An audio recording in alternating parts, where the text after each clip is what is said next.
एक आदमी बड़ा चालाक है, कहता 3 बंदर हमारे, एक देखता नहीं, एक सुनता नहीं और एक बोलता नहीं। उसी आदमी ने हमारी आजादी को छीनने का काम किया। बाबा साहब जो हक और अधिकार लेकर के आए थे, उस अधिकार को खत्म करने का काम किया और हमारे हक और अधिकार को मारने के लिए वो आमरण अनशन पर बैठ गया। कौन है वो व्यक्ति? जानते हैं ना? नगीना वाले तो जरूर जानते होंगे, क्योंकि भैया चमार वाल्मीकि तो जरूर जानता होगा कि किस तरह से उसने हमारे अधिकारों को छीनने का काम किया और हमें फिर से गुलाम बनाया। उसका नाम तो आप लोग सुनते हैं, महात्मा गांधी। उसके नाम पर मोदी भी इस्तेमाल करते हैं और दूसरी तरफ गोडसे की जय जयकार करते हैं। हमें दोनों नहीं चाहिए, न हम गांधी मानते हैं न गोडसे मानते हैं, क्योंकि इस देश की गैर बराबरी की व्यवस्था के लिए दोनों खतरनाक हैं। गांधी ने हमें जीने के जो अधिकार मिले थे उसे छीनने का काम किया और गोडसे ने वही काम किया जो गांधी ने हमारे लिए किया था। गोडसे ने इस देश के बंटवारे को करने वाले गांधी को गोली मारने का काम किया। हम दोनों में से किसी को नहीं मानते। हम किसको मानते हैं? इस देश के भारतीय संविधान को बनाने वाले आदरणीय बाबा साहब को मानते हैं, जिन्होंने इस देश के सिर्फ अछूतों के लिए ही नहीं, इस देश में रहने वाले हर एक व्यक्ति को जीने का अधिकार दिया, हर एक व्यक्ति के लिए मान सम्मान का अधिकार दिया, हर एक व्यक्ति के लिए समानता का अधिकार दिया, हर एक व्यक्ति के लिए स्वतंत्रता का अधिकार दिया। लेकिन क्या हुआ? 1950 के बाद क्या हुआ?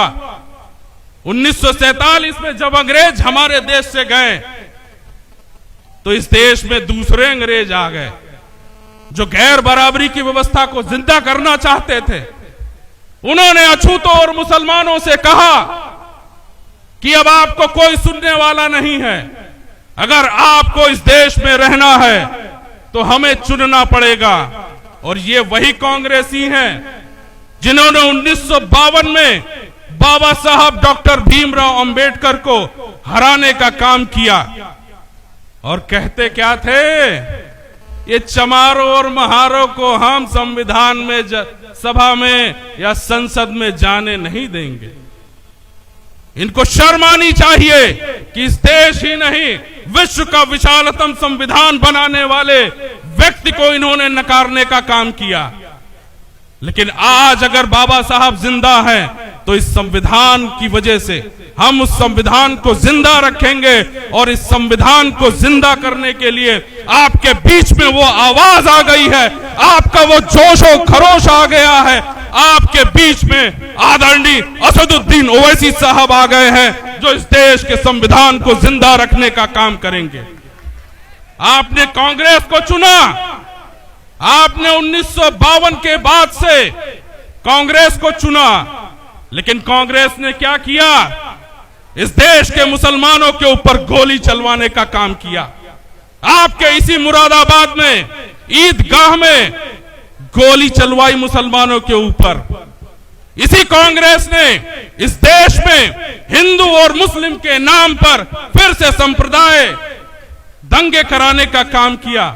1949 में बाबरी मस्जिद में राम लला की मूर्ति निकल आई। ऐसा हो सकता है क्या भाई? रातों रात राम लला की मूर्ति पैदा हो गई।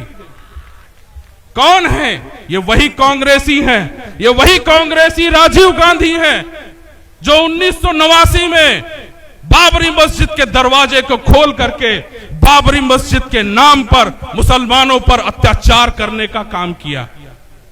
इन कांग्रेसियों को भूलिएगा नहीं। और इसी कांग्रेसियों को जब मुसलमानों ने त्यागा तो इसका फायदा एक आदमी ने बहुत बढ़िया उठाया। कौन? मुल्ला मुलायम उठाया ना। कहा कि अब हम मुसलमानों के रहनुमा हैं और आप लोगों ने उसके पीछे पीछे चलने का काम किया। लेकिन मुसलमानों का ना उनके भागीदारी की बात की, ना उनकी शिक्षा की बात की, ना उनके रोजगार की बात की। और आपने 2012 में मुल्ला मुलायम को वोट दिया और फिर से वो सरकार में आए। सरकार में आने के बाद क्या किया? मुसलमानों को दरकिनार किया और मुजफ्फरनगर के दंगों को करवाने का काम किया। याद है ना आपको किस तरह से मुसलमानों को ठंड रात में टेंटों में रहना पड़ा, मां बहन बेटियों को दर दर भटकना पड़ा। लेकिन आज तक अखिलेश यादव ने, ना ही मुलायम सिंह यादव ने मुसलमानों से माफी मांगी है। माफी मांगी है क्या? क्या उन दंगों की माफी मांगी है क्या?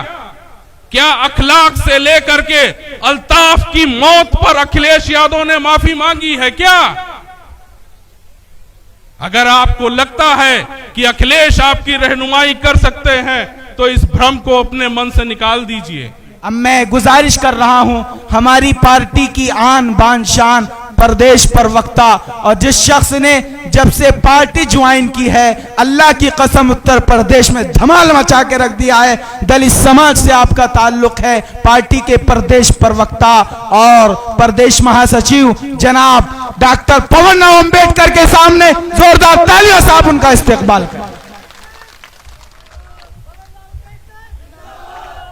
बहुत बहुत शुक्रिया। संचालन कर रहे हैं हमारे साथी। मंच पर तशरीफ फरमा आदरणीय जनाब प्रदेश अध्यक्ष शौकत अली साहब, एक्स मेयर माजिद हुसैन साहब हैदराबाद और तमाम जिम्मेदार जिले के जिला अध्यक्ष। बैठ जाइए, अभी कोई नहीं आया है, सभी लोग बैठ जाएं अपनी अपनी जगह पर। बिजनौर जिले के तमाम मजलिस के पदाधिकारियों का मैं स्वागत करता हूं और अभिनंदन करता हूं। मैं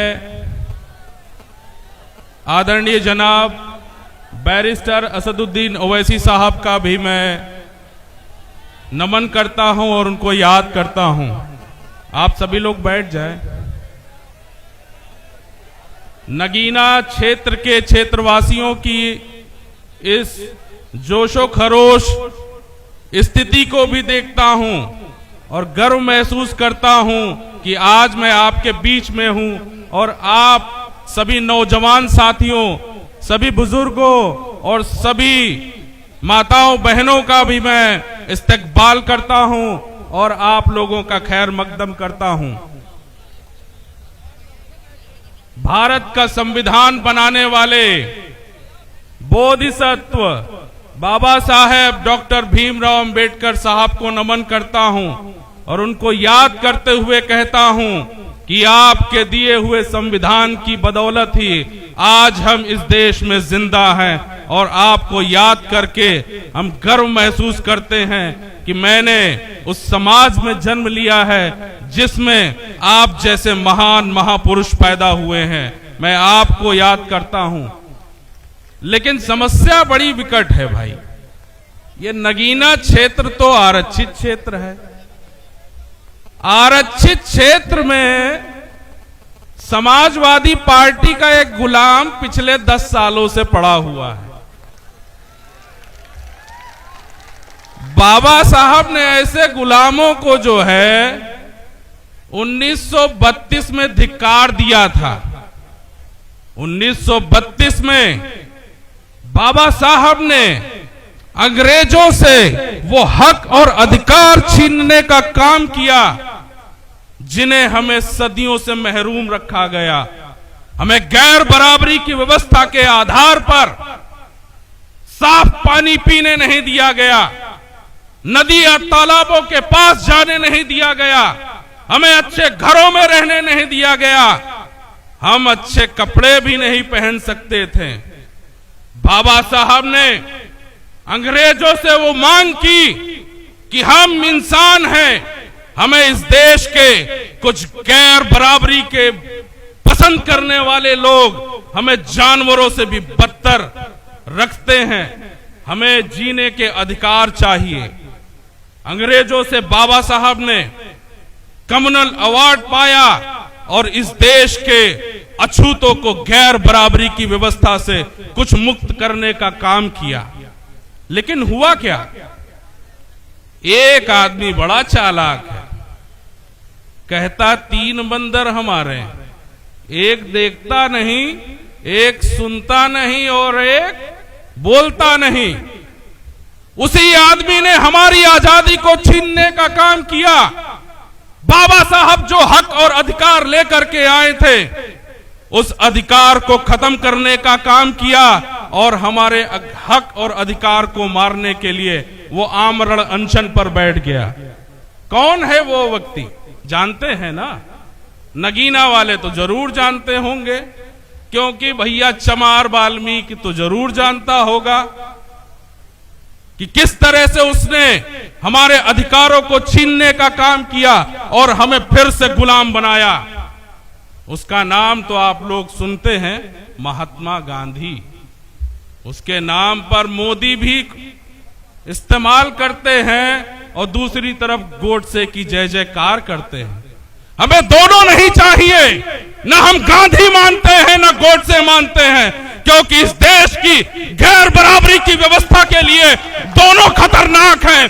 गांधी ने हमें जीने के जो अधिकार मिले थे उसे छीनने का काम किया और गोडसे ने वही काम किया जो गांधी ने हमारे लिए किया था। गोडसे ने इस देश के बंटवारे को करने वाले गांधी को गोली मारने का काम किया। हम दोनों में से किसी को नहीं मानते। हम किसको मानते हैं? इस देश के भारतीय संविधान को बनाने वाले आदरणीय बाबा साहब को मानते हैं, जिन्होंने इस देश के सिर्फ अछूतों के लिए ही नहीं, इस देश में रहने वाले हर एक व्यक्ति को जीने का अधिकार दिया, हर एक व्यक्ति के लिए मान सम्मान का अधिकार दिया, हर एक व्यक्ति के लिए समानता का अधिकार दिया, हर एक व्यक्ति के लिए स्वतंत्रता का अधिकार दिया। लेकिन क्या हुआ? 1950 के बाद क्या हुआ? 1947 में जब अंग्रेज हमारे देश से गए तो इस देश में दूसरे अंग्रेज आ गए जो गैर बराबरी की व्यवस्था को जिंदा करना चाहते थे। उन्होंने अछूतों और मुसलमानों से कहा कि अब आपको कोई सुनने वाला नहीं है, अगर आपको इस देश में रहना है तो हमें चुनना पड़ेगा। और ये वही कांग्रेसी हैं जिन्होंने 1952 में बाबा साहब डॉक्टर भीमराव अंबेडकर को हराने का काम किया। और कहते क्या थे? ये चमारों और महारों को हम संविधान में सभा में या संसद में जाने नहीं देंगे। इनको शर्म आनी चाहिए कि इस देश ही नहीं, विश्व का विशालतम संविधान बनाने वाले व्यक्ति को इन्होंने नकारने का काम किया। लेकिन आज अगर बाबा साहब जिंदा हैं तो इस संविधान की वजह से हम उस संविधान को जिंदा रखेंगे और इस संविधान को जिंदा करने के लिए आपके बीच में वो आवाज आ गई है, आपका वो जोश और खरोश आ गया है। आपके बीच में आदरणीय असदुद्दीन ओवैसी साहब आ गए हैं जो इस देश के संविधान को जिंदा रखने का काम करेंगे। आपने कांग्रेस को चुना, आपने 1952 के बाद से कांग्रेस को चुना, लेकिन कांग्रेस ने क्या किया? इस देश के मुसलमानों के ऊपर गोली चलवाने का काम किया। आपके इसी मुरादाबाद में ईदगाह में गोली चलवाई मुसलमानों के ऊपर। इसी कांग्रेस ने इस देश में हिंदू और मुस्लिम के नाम पर फिर से संप्रदाय दंगे कराने का काम किया। 1949 में बाबरी मस्जिद में राम लला की मूर्ति निकल आई। ऐसा हो सकता है क्या भाई? रातों रात राम लला की मूर्ति पैदा हो गई। कौन है ये? वही कांग्रेसी हैं। ये वही कांग्रेसी राजीव गांधी हैं जो 1989 में बाबरी मस्जिद के दरवाजे को खोल करके बाबरी मस्जिद के नाम पर मुसलमानों पर अत्याचार करने का काम किया। इन कांग्रेसियों को भूलिएगा नहीं।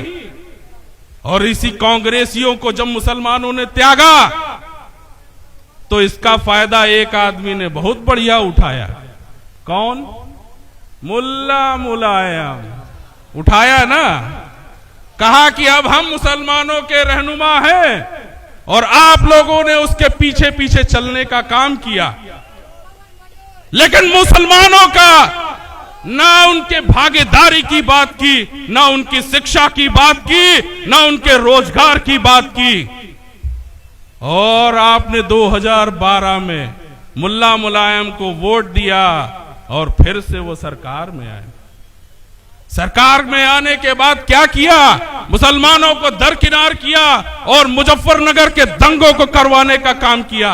याद है ना आपको किस तरह से मुसलमानों को ठंड रात में टेंटों में रहना पड़ा, मां बहन बेटियों को दर दर भटकना पड़ा। लेकिन आज तक अखिलेश यादव ने, ना ही मुलायम सिंह यादव ने मुसलमानों से माफी मांगी है। माफी मांगी है क्या? क्या उन दंगों की माफी मांगी है क्या? क्या अखलाक से लेकर के अल्ताफ की मौत पर अखिलेश यादव ने माफी मांगी है क्या? अगर आपको लगता है कि अखिलेश आपकी रहनुमाई कर सकते हैं तो इस भ्रम को अपने मन से निकाल दीजिए। एक नाम मैं और जरूर लूंगा। आप सोच रहे होंगे यार बसपा के बारे में बोल ही नहीं रहा है ना। कांशीराम साहब ने 1984 में बहुजन समाज पार्टी का गठन किया। क्यों किया? कारण सिर्फ यही था कि नगीना में जिस तरह का गुलाम आपके बीच में पिछले 10 सालों से है, उसी तरह से 1984 के पहले भी बहुत सारे गुलाम थे जो अछूत कहे जाने वाले लोगों के ऊपर अत्याचार को ना वो सुनते थे, ना उस पर जो है करवट लेते थे। मान्यवर कांशीराम साहब ने 1984 में बहुजन समाज पार्टी का गठन किया और ये कहा कि इस देश के शोषित वंचित समाज के लिए हम संघर्ष करेंगे, उनके ऊपर हो रहे अत्याचारों के लिए हम संघर्ष करेंगे। इस देश में गैर बराबरी की व्यवस्था को ठोकर मार करके संविधान का राज लाएंगे। इस देश में समता मूलक समाज की स्थापना करेंगे। मान्यवर कांशीराम साहब के साथ संघर्ष का काफिला आगे बढ़ा तो मुसलमानों ने बढ़ चढ़ करके हिस्सा लिया था ना। क्या मुसलमानों ने वोट नहीं दिया मान्यवर कांशीराम साहब को? दिया है भाई। और जब कांशीराम साहब अपने कारवां को लेके चलते थे तो लोग मजाक उड़ाते थे और कहते थे यार ये तो चमारों की पार्टी है, ये तो चमारों की पार्टी है। लेकिन उसी चमारों की पार्टी ने मुसलमानों के साथ कंधे से कंधा जब मिलाया तो वो दिखा दिया कि इस उत्तर प्रदेश का शासन चमार भी कर सकता है। हमने 4 बार चमार कहे जाने वाली महिला को उत्तर प्रदेश का मुख्यमंत्री बनाने का काम किया है और जब वो मुख्यमंत्री बने तो उसमें मुसलमानों ने भी बढ़ चढ़ करके हिस्सा लिया है ना। ऐसे नहीं बने। लेकिन हुआ क्या?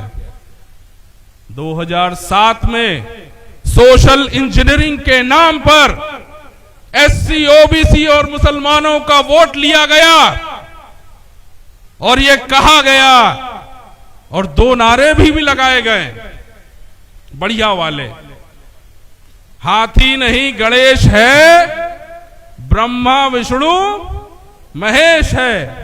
और एक नारा और लगा, ब्राह्मण शंख बजाएगा और दिल्ली हाथी जाएगा। और 2007 में इन्हीं लोगों ने फिर से बहुजन समाज पार्टी को खत्म करने का काम किया और पिछले 5 महीनों से उत्तर प्रदेश में बहन मायावती जी ने सिर्फ ब्राह्मणों के ऊपर अपना जो है भरोसा जताया और ब्राह्मण सम्मेलन कराने का काम किया। मैं आज आप लोगों के सामने ये अपील करने आया हूं कि जिस विचारधारा को मान्यवर कांशीराम साहब ने चलाया, बाबा साहब के आदर्शों पर चलने का काम किया और अछूतों के लिए आजादी का काम किया, अब बहुजन समाज पार्टी कांशीराम साहब की विचारधारा और बाबा साहब की विचारधारा से दूर हो गई है। अब बहन मायावती जी जय श्री राम के नारे लगाने लगी हैं, परशुराम के नारे लगाने लगे हैं। हम इस विचारधारा को नकारते हैं। हम जय श्री राम के नारे नहीं, जय भीम के नारे लगाने आए हैं। और हमारे मुसलमान भाइयों, आपको अब एकजुट होने का समय आ चुका है, क्योंकि ना बसपा, ना सपा, ना कांग्रेस, क्योंकि इसके जितने भी नेता हैं इस देश की मनवादी और उस गैर बराबरी की व्यवस्था में सिमट गए हैं जो इस देश के रहने वाले लोगों को गुलाम बनाते हैं। आपके बीच जो नगीना का गुलाम है, उस गुलाम को हटाने का काम करेंगे ना। अब हम एक नया व्यक्ति आपके बीच में लाएंगे जो आपकी आवाज होगी, आपके बारे में, आपके दर्द को विधानसभा में पहुंचाने का काम करेगा। आप लोग अब एक साथ तैयार हो जाइए और मैं नगीना के उस गुलाम को पैगाम देना चाहता हूं कि आप एससी के नाम पर, हाँ, जो आपके बीच में ये गुलाम है, इसको आप पैगाम पहुंचा देना। अब चमार, वाल्मीकि, खटिक, धोबी, कोरी तुमको वोट देने वाला नहीं है। अब मुसलमान वोट नहीं देगा इन गुलामों को।